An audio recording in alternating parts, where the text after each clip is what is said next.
you care about Black lives, I do. And unlike the people that currently run Baltimore, I actually have a plan to make life better for Black people here. Walk with me. I want you to see this.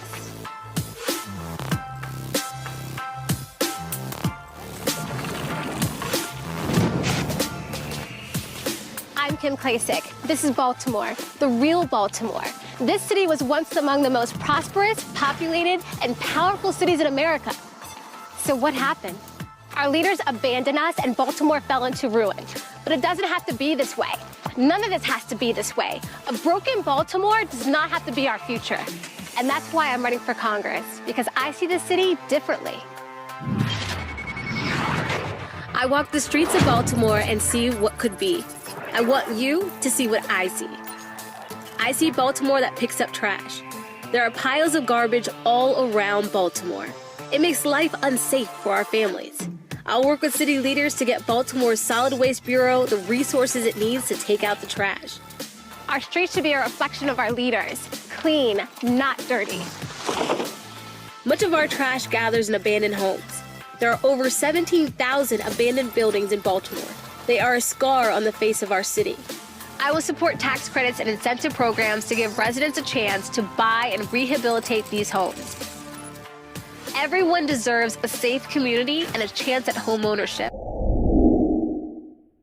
Kim Klacik goes off on Joy Behar after The View. Hi, welcome to G0ES. If you're new to my channel, please click subscribe and click the bell button so you'll be the first to know when I upload. So there's a video of Kim Klacik going on a conservative show, a gay conservative named Ruben, and she talks about, Joy Behar and how the interview went. And, also, before I play that video, there's tweets about Kim Klacik talking about, basically saying, one tweet, she says, "The ladies of The View didn't like what I had to say, so naturally they cut me off. Why are they silencing black women?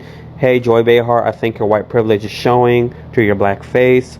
And then another tweet, she writes, "Not all of the hosts on The View were rude and disrespectful. Many say Donald Trump is racist, yet his actions in the past 3 years says otherwise." And then, like I said, she has this video which I'm about to play with Dave Rubin. He wrote, "I just chatted with Kim Klacik to talk about her appearance on The View this morning, and she pushed back against Joy Behar." And let me just say this, I had a commenter following me on Twitter and basically said, "Hey, I just watched your Kim Klacik's video on The View and you support her." And the commenter had a problem with me supporting her because she supports Trump. Based on what I watched her say and based on her backbone, because she has a resume to back her ass up when it comes to what she wants to do for Baltimore, I say give her a shot. Just because she's a Trump supporter, just because she's a Republican, just because she's a black conservative Republican that supports Trump, doesn't mean I'm going to fit the narrative of a non-free thinker and say I'm not going to support the person. So I don't care. This is my channel.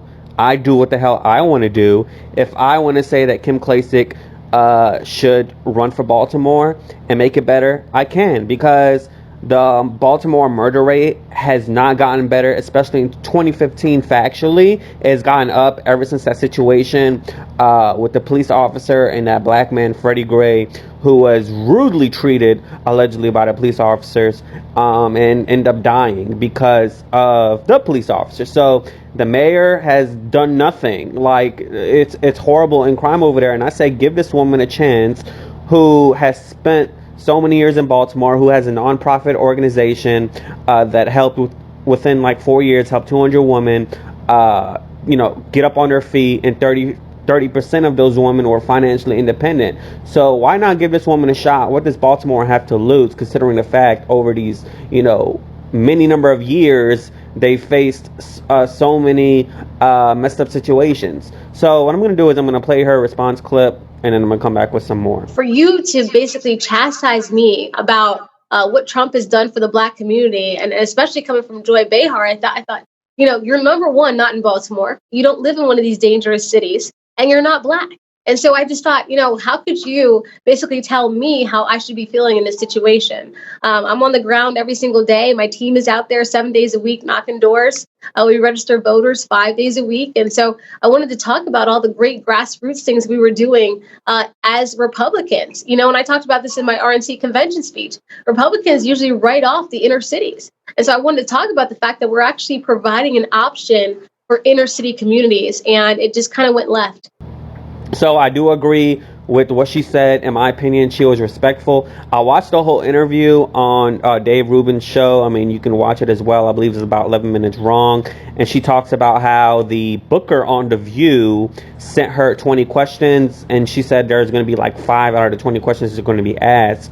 And this is what they do for prep on the show. However, the question that Joy Behar went, just the aggressive question she gave, Kim Klacik was not a part of those questions that was given by the booker on The View. So, Joy Behar wore blackface. I don't care what anyone says. And it wasn't an homage. And the black community, okay, they backed you up, whatever, just because more than likely, you are on a show that is more prone to liberalism and more prone to Joe Biden, and is very, very biased. And I understand why Joe Biden was literally the only person on that show, from my knowledge, that was not questioned in terms of policy and what he's going to do for this country. And I see why now. Number one, because there's allegations that he can't answer questions without having some type of script. And I do wholeheartedly believe that, especially seeing that interview with CNN with Anderson Cooper. He was literally reading from a teleprompter, and Anderson Cooper saw that. He's smart. He knew what he was doing. But so I'm just tired of people saying just because this person's a Trump supporter and they actually have a plan to help something, that I can't support them because they are black and they are conservative and they support Trump. That's BS. And if this is the channel that you want to see that happening, it's not going to happen. You need to be going to another channel. But anyways, let me know what you think in the comments below. Please do subscribe and click the bell button so you'll be the first to know when I upload. Deuces, yay!